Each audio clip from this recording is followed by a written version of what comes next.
Hello everyone, Nikki Batgirl D'Angelo here today. I am taking a little bit of a break from Star Citizen for the time being. I'm going to be filming everything over the next couple of days, but I got my kids over today and I just needed to get something out there that was going to be quick and painless. So I jumped back into one of my favorite games, which is called KSP, Kerbal Space Program. To understand what I do with this game, it is kind of a vice for me. I love building type games, SimCity, all of the Brian Reynolds, Bruce Shelley, and Sid Meier games where there's strategy involved. So when it comes to like building things, whether it be a city, a civilization, or a thing, I really love to get to the end of it all where everything starts to look wonderful. Well, KSP gives me that on a very, very, very different scale. I don't know how to play this game very well. I'm new to it. I haven't been playing it as long as many people have that are in the community of video casters. So I watch all of them. Scott Manley, Pixel Stash, Operation DX1, and Hot Gaming. I watch them religiously. Scott Manley put out a challenge, and I don't know if he got it from Reddit. I didn't read deep into it. It's probably sitting there in front of me. Anyway, the challenge is the new Kerbal Space Program .22 offers you a technology tree under the career mode. So using the B9 Aerospace, KW Rocketry, Interstellar, Ferrum Aerospace, Deadly Reentry, and Kethane mods to get through the technology tree. Let bygones be bygones. Let everything stand where it is. Do not use Jebediah, Bill or Bob. And when people die, they die. There's no resetting, no... there's pretty much no leeway in this whatsoever. You gotta play it like it was an actual game with no reset button. So I'm going to do it here today. So let's move on from here. Before we go on, I want to tell you there were a lot of graphical glitches that caused me to reload the game. Never once did I have to reload the game during the actual play. It was normally during the loading screen, and you'll see that here. So I am adhering to the rules. I promise you I have all the footage to show you if need be, but I don't want to have an hour-long video showing that. So here we go. So we're going to start up a new game right now, and I'm going to call it Weird Science. I loved that movie. It was pretty cool. Real Genius was a little bit better to me though. So here we go. I love to pick the bullseye as my flag for this one. And we're off. And I will tell you this is post commentary, but you could see there are no edits where the actual gameplay is concerned. So we're going to select the KSP Interstellar tree. I'm just going to look at it real quick.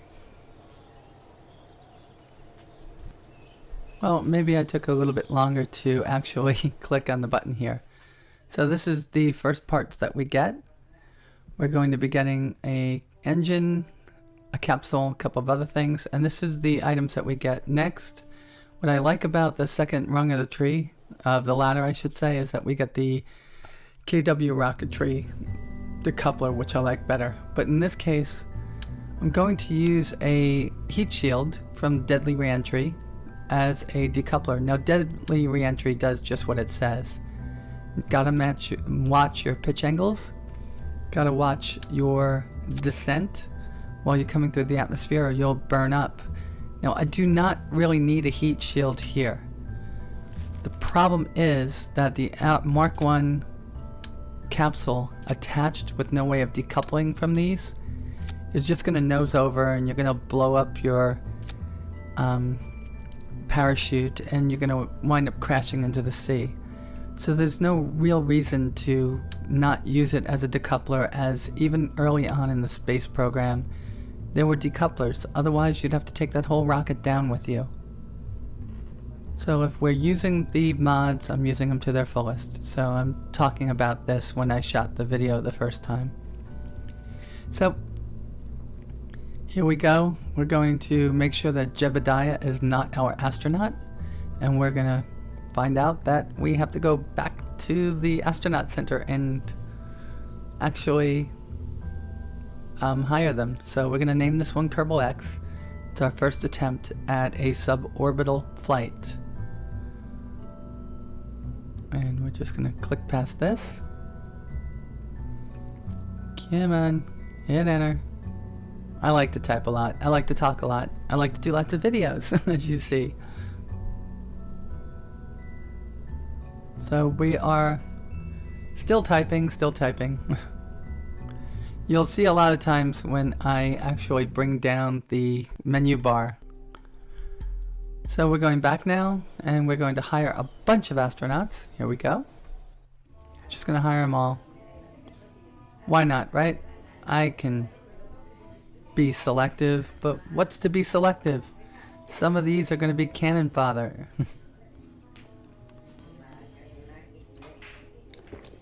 Please excuse me as I drink. Have nasty allergies this time of year here in Atlanta. So we're going back to the VAB. Gonna load in Kerbal X. Hopefully it's just sitting there for us. Oh, the first one of my graphical glitches. I forgot about this one. It was not fun going through these. Dark light, and I couldn't figure out what was going on. So I had to probably reboot at this point. And that's exactly what I had to do. I had to reboot. So I come right back, and you're going to see, based on the item, I did not have 3, 4, 5 flights in between. This is my second flight. And I just can't seem to get the graphics right on this game. I've got a beast of a system. It's a i7 3.4 gigahertz quad core. It's a GTX 680 MX with 2 gigabytes of GDDR5 RAM on it. I've only got 8 gigs of RAM in the system. I need to increase to 32 because I do a lot of video editing. I'm just waiting for that to fall. So we're gonna pick, I forget his name, Dormond or Dormold. We gotta look at this later. And we're going to launch after we save. So you're gonna notice I did something really stupid on this one. I did not check the actual staging. So I had to, according to Scott Manley's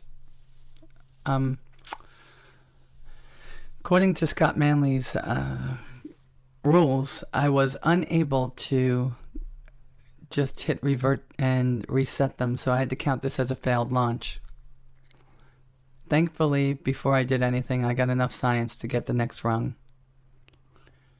So we've got an EVA report, we've got a crew report, we've got our 5 science. And here we go. We throttle up, we hit, and everything goes off. That's what you get for not checking staging. That's what I get for picking the stupidest guy in the program. Anyway, we're off to the lab to gain our science. We're going to take it and we're going to spend it. I mean, it's free anyway, right? And we've got it, and that allows us to go back and create a little bit better rocket. So in this case, we're going to take the Kerbal X and take off some parts. And move that up, pull it down, take off the heat shield. We don't need that as a decoupler anymore because now we have the KW decoupler. We put it on, and what we find out is that we actually have a little bit more than we need. So we're going to add a little engine, put it over here, move it up, add another decoupler, put it on, and then I realize I have these 3 tanks underneath and I could change those out. So I'm thinking, and I say, you know what, let me put a bigger tank over here. And I do that.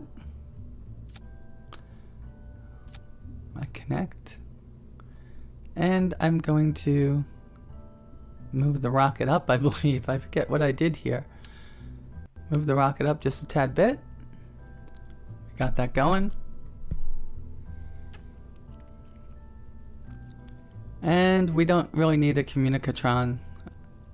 We're not going to be going on any long distance flights, but we will take these goo containers, stick them on the side of the ship over here. Have 3 of them. They will give us lots and lots of science.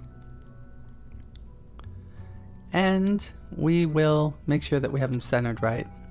It's important.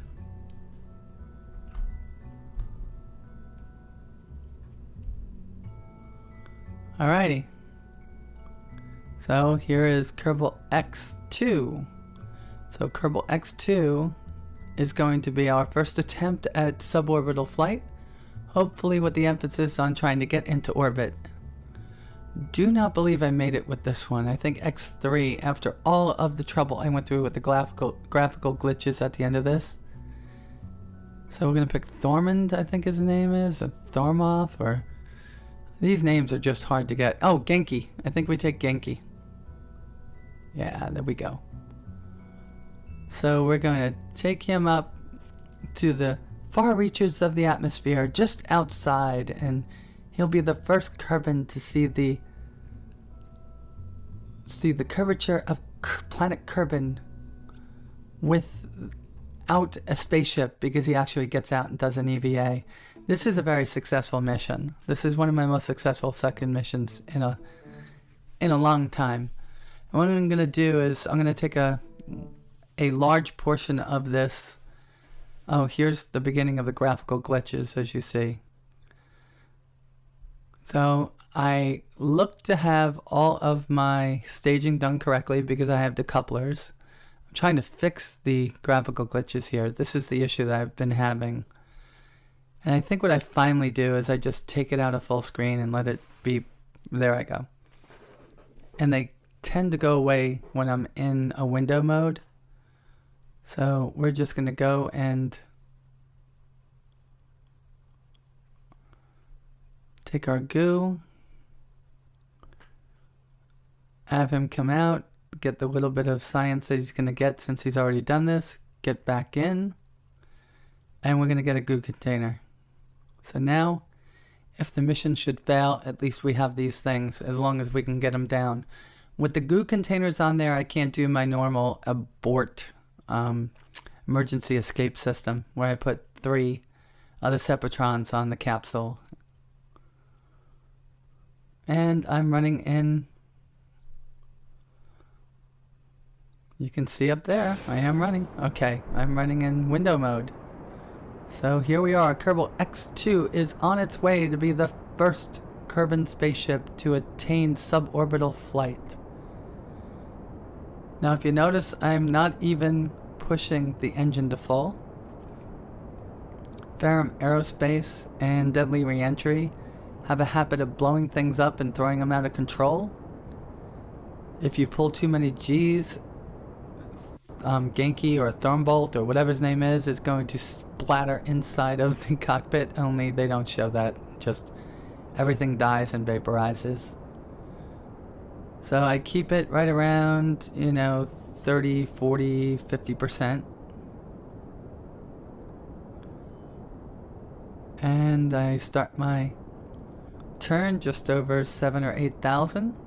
Now this one, had I been more attentive, I would have definitely gotten this one into orbit with enough fuel to get it down. But I didn't start my turns soon enough, and I didn't start giving it more throttle soon enough. So we're going to see a separation of the first stage in just a couple of seconds. I don't know why I'm maintaining that. There we go. And now we're really going to launch. Now, this is not the perfect engine for a stage that small. We'll get that after this mission. So I make a decision here that I'm just going to push this as high into orbit as I can possibly go. And this is what we're doing. So we're trying to watch this in full, in straight through mode, mainly because we don't want to afford any questions of us actually following the rules. So I might speed things up at times, and I might not. So here we go. We've got him going up. We're out of fuel. There's no reason to keep that other piece on there. So at some point I decide, you know what, just let me separate from the service module. I think I checked the actual battery power beforehand. So we are flying into our ballistic trajectory, just about 7,000, 6,000, 5,000, 4,000 meters from space. 3, 2, 1, and we are the first Kerbins to leave, the first Kerbin to leave the atmosphere. He essentially just gets out of the ship and hangs on. I do not let him, because on a ballistic trajectory, I don't want to lose him. So he's back in the ship, and then I have my goo containers, and I get everything here. And then we just feel kind of cool. We're almost at the apoapsis of our ballistic trajectory here. So I spin around my ship, getting ready for re-entry. Separate at some point. Come on, yep, separate the service module. It is not needed anymore. And then just get ready for re-entry. Now the Mark 1 space capsule comes already with a heat shield on it. It's not that that was planned in the game, I guess. It's just that that's what this mod does. Capsules automatically have it. So here we go. So the key thing here is, if you are trying to do this with your first flight and do a ballistic trajectory and don't use the heat shield, on the way in here, as I time warp to get us down to the 40,000, well, I thought I time warped a little bit more, but we're coming down on a nice little trajectory into the ocean, a few hundred to 1,000 kilometers, well, a few hundred to 1,000 miles, I should say, from the KSPAA Launch Center. So if you're coming through the atmosphere, when you start to hit the denser air, if you leave the capsule attached to the actual rocket without that heat shield that you could use as a decoupler, what happens is that, like a dart, you can't throw it tail first. It's going to want to flip over and have the nose pointing into the wind, the path of least resistance. So there is no way to get this thing to land, well, no way I figured out, on the first rung without using that heat shield. But if you're not using Ferrum Aerospace, it will be fine. You won't get that air resistance. So the heat shield's doing its job, keeping everything all nice and, cool. Alright, now also because of the trajectory here, we see our Mach effects, I decide always not to open my chute until I hit around 250 meters a second. It's just that I think that in reality, if we tried to do that, there'd either be way too much G's pulled, because I don't see a little drag chute that is going to slow you down. Just have this big giant chute. I always turn off the SAS. In other words, hit the T key as soon as I open my parachute, and you get a little bit of aerodynamic spinning when you're using Ferrum Aerospace. So we're going to land, and at this point I decided, I go, am I going to land or am I not going to land? Because if I land, am I going to EVA when I land or not? Now, when you EVA, even on Planet Kerbin, if you go to all the different locations on Planet Kerbin, to all the different biomes, which are the polar caps, the highlands, the desert, the grasslands, the shores, the water, you could take samples and you could do reports, and you get a bit of science for that. So on the way down, I'm thinking, do I risk it because I don't want to spend 15 minutes trying to get back in the ship? Or do I just go on? And what I decide here is that I'm going to risk it. So in about 200 meters, he's going to stop, jump out, and go about his business. And try to get back in. And luckily, with the way that this thing lands into the sea, I am more than capable of getting my sample and getting back on the ship. This one netted me a good 40 science at least. So, here we go. Falling right down, bam.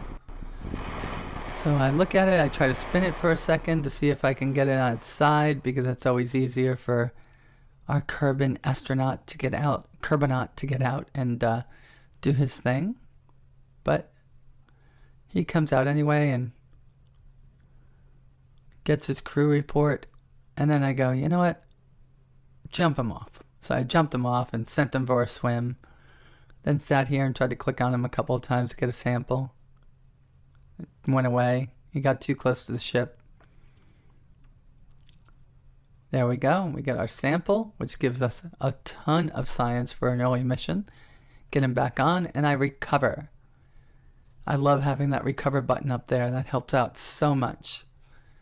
So now we're going to go back to the center. And we got a ton of science. So let's go spend it wisely. I'm going to spend it on the aerodynamic parts because I really want that separator over there. We also could use the fins to give us a little bit more aerodynamic control. We definitely don't have a use for this right now. So we're going to click on the top one, which is going to give us the vectoring engines. At some point, the bottom one leads to, in fact, if you click the bottom one, the next time you get science, if you have enough, you can get a battery, which will give you the ability to get to the moon. I know people have done it beforehand, and the engines do generate a certain amount of electricity. And we were able to get all three. See, there's my electricity. So this is where things go bad. We're going to build the rocket. We're going to get it on the launch pad, and all of my graphical settings are going to die. I had planned on only doing 2 missions on this one, but since the first one got botched, I decided to go through and do the second one. So I go and I put 3 or 4 of these things on. I get rid of the stock engine that comes with KSP, and I go for the heavier duty engine that comes with the KW space parts. I decide to take off this big huge engine but keep messing up because it doesn't need it, and I go for the smaller engine up here, which definitely has vectoring also. Alright, and then I think I also, I'm gonna add 4 more boosters to the side of this. And just bear with me a few seconds as I try to figure out how I'm going to put these on. It changes about 4 or 5 times. This is going to be Kerbal X3. And honestly, we never failed a launch on this one. Well, we did fail a launch on this one. But we actually suck it up. The launch didn't blow up or anything. It was another staging issue. And it came from the fact that the program crashed, and I thought I had set staging, and in looking at in reviewing the video, I never did. I just got thrown off by the crash. So I get this here. I thought about doing 3, and then I said, no, I want these to burn out first. So I start playing around with engines here, and I say, am I going to put the smaller ones here? No, I don't want them to last as long. So I decide to put them with all the bigger ones. I was thinking about putting the small engine in the center, and then I said, no, I don't know if I'm going to have enough. I don't know if 130 is going to be enough to lift that thing, so I come back and I put it here. Now, aerodynamics is important in this game, so you need to make sure that you're reducing drag, otherwise you're going to waste fuel. And that's only because we have Ferrum Aerospace, and of course, we want these fins on it. Now, I totally botched the launch at some point. So we're gonna give it a name, and this is where I get a little bit weird. I have all the footage, and I can prove that this thing actually was a very successful launch.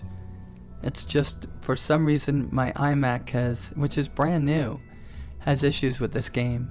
So I've come back and I decided to use a new subsystem, and I call it like my early launcher, multi-launcher. You'll see it get a little bit hung up there, and then there I go. I put it on there.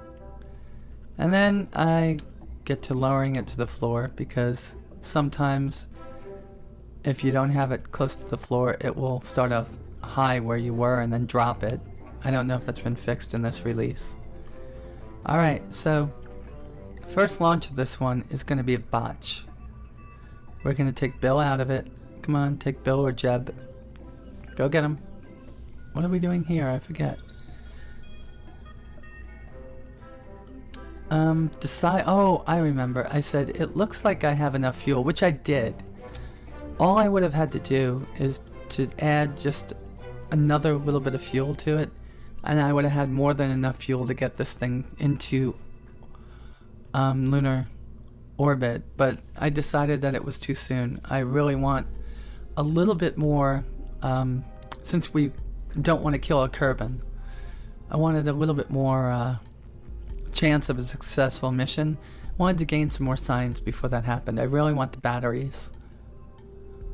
So here's my naming nomenclature coming on, and we are going to go to hopefully the launch pad in a few seconds. I think what happens is, in this case, I start thinking about adding more fuel, because I start thinking, yeah, let me get to the moon. And then I remember it's not just about the fuel, it's about the electricity. Really, the best lander engine would be the little one. It's got a lot of specific impulse, so it would have been great. So I'm just thinking about it. Like, I'm coming down here and I'm grabbing these and saying, you know, I could put them on there, and I know I can get a little bit more fuel out of it. I'd have 2 to get there and 2 to get back. But you know what? Without the ability to use the fuel lines, it really does make it a little bit more difficult to do. So here we go. We push the button, and I think this is where it locked up.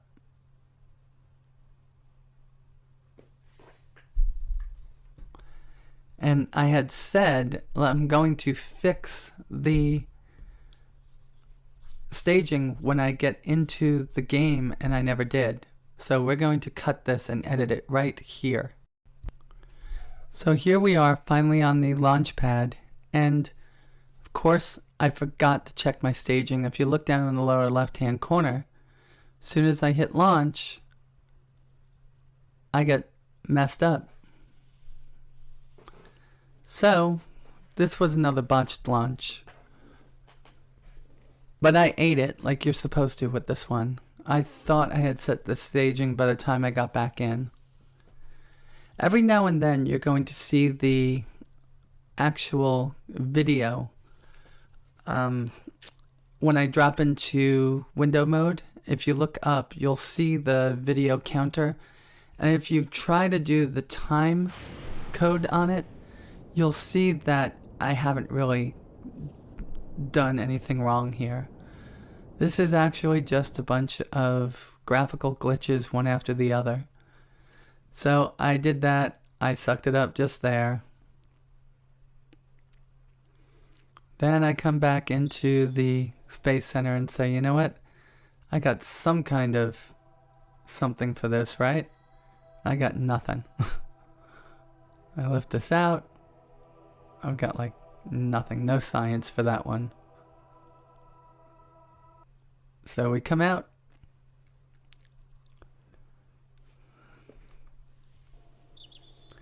And we go back into the VAB. So the first thing I do is I start setting up the staging correctly. Look on the lower right hand side. Pull those down to its own. Move it up. I could have done this so much easier. I took the long way around it. So I got all my staging done correctly now. And now I'm going to show you the error here. And I'm going to try to skip past the errors that I'm getting in the errors in the graphics. Because I think once you see what's going on here, you'll see the issues I was having. And having you watch me try to fix the graphical issues is not going to be good. So we are going to click past this in just a moment. See, that's the graphical issues I was getting. So the graphical issues are fixed as good as they're going to be here. And we're going to have a launch finally. And I think what happens is I got to come back out of windowed mode, back into windowed mode yet again. But here we go. And launch. There we go. You see down below us, there's that glitch again, and it's kind of the blinking glitch I get. I know this is a Unity game, and it's probably being caused by the add-ons and not by the game itself. But this is the way Scott wants it done. Alright, so you're going to see a big boo-boo that I make in this launch that did not hurt me. I still got into orbit, and it happens occasionally when I try to do my maneuver, my gravity turn too soon. So I'm coming up on 5,000, 6,000, 7,000, 8,000, and I do my gravity turn. I should have waited a little bit longer or done it a little bit sooner. But the air gets thin and the ship just falls. And it takes a few seconds for the SAS to take over. It's going to fall back the other way. And that's because it lost lift because of the wings. And I recover. Luckily, I recover. That was not skill at all. Well, maybe it was. I don't know. I haven't played the game enough hours. Only 500. Enough hours to know. And like I said, most of the time I've played this game, I haven't done it with the manual settings like I'm doing now. MechJeb has been my savior, and you will see there is no MechJeb on here right now. Ooh, there we go. Getting rid of those. And I wind up going too high. I could have gotten this thing to the moon and back easily had I been maintaining or paying attention to my gravity turn. So I've cut power here. I'm trying to figure out where I'm going to go. There we go. I'm sitting here playing with this thing. And I think this all becomes for naught, because I have my little Kerbin jump out into space to do a spacewalk, which of course kills all maneuvers. Alright, so I got it close here. So I'm going to put the pipper down on the target. Then I notice I'm at 82 or 83,000 meters, and I say, this would be an amazing time. Oh, I went into windowed mode at that point to get rid of the graphical glitches. I did not want anything to go wrong with this particular mission, so I did that. And I'm going to click on my goo container.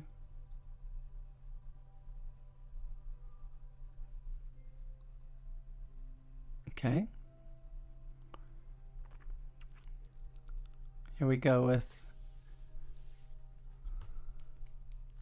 Mr. Kerbin Astronaut, or Kerbinaut. Takes his little walk in space, and he's doing great. So, here we go. I notice I lost my maneuvering node because I wanted to check the outside view.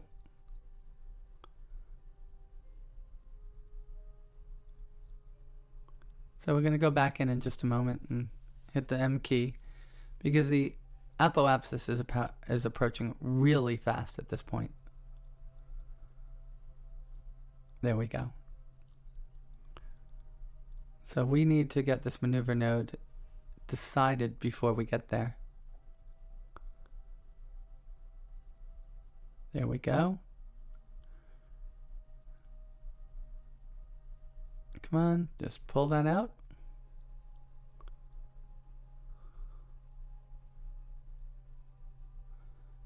And I just run with it because it's coming so quick. I need to start my burn.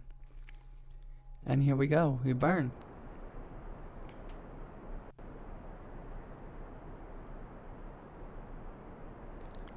Okay, so we are going to be the first Kerbin not in space. So this is pretty much a great way to start these type of missions. Now, deadly reentry has not caused me any issues yet.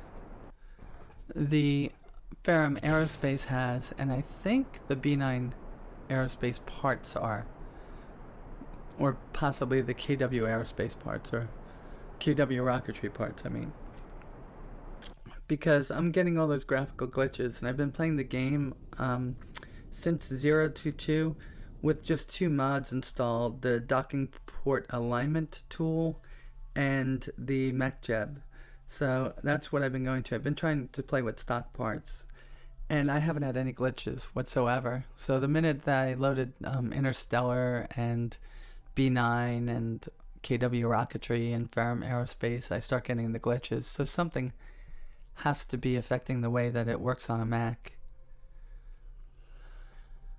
So we're going to just collect as much science as we can here. So what I'm going to do is I'm just going to stop talking for 1 second and speed the video up to 4 times speed. So now, as the video is retiming, we are going to see actually me get my science and do this mission the way that I planned on doing it the first time that I hit the launch button and everything just messed up. So we're flying around Kerbin, and my little Kerbinaut gets out and bumps around and flies through space and knocks this ship into a little bit of a turn. And being that we're not allowed to effectively change anything, we have to take whatever comes. I don't sit there and hit the speed acceleration key to make everything stop. I just tried to catch it as it was spinning. So even though it's dark in these areas, I'm getting an idea of where I am. So my Kerbinaut gets out every now and then and takes a view of the world below him from a perspective of high above the ground. In other words, I'm getting EVA reports and getting science for it. So when we land, we're going to have our 3 goo containers.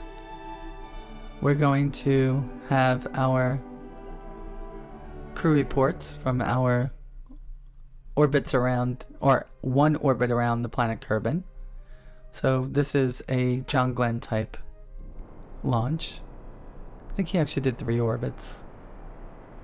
And we are going to burn, which we did. Now we're out of gas. And we're going to slowly descend into the Kerbin atmosphere. Here we are, falling, falling, falling. Yeah, every now and then the GarageBand thing comes up. That's what I was recording to the first time when I was doing this live. And we are going to miss our mark because I didn't have enough fuel to actually change the plane of orbit a little bit and land. So we land just off to the south of KSP's Space Center. And here we go. We say goodbye to our service module. And here we go with the re-entry effects. And a little bit of the mock effects. And we're going to pop the chute. Pop the chute. There we go. And gently touch down on our 3rd mission. So that's all I have for y'all today. We're going to head on over to the spaceport and see how much science we got from this. Well, I think first we're going to land, jump out, get some reports and stuff. Yep, we did. Tried to get as much science as we could. And we get a ton. And we open up as many of the tech trees as we can, just one, the batteries, and that is all for today. Thank you all for listening, watching, and I hope you tune in again soon.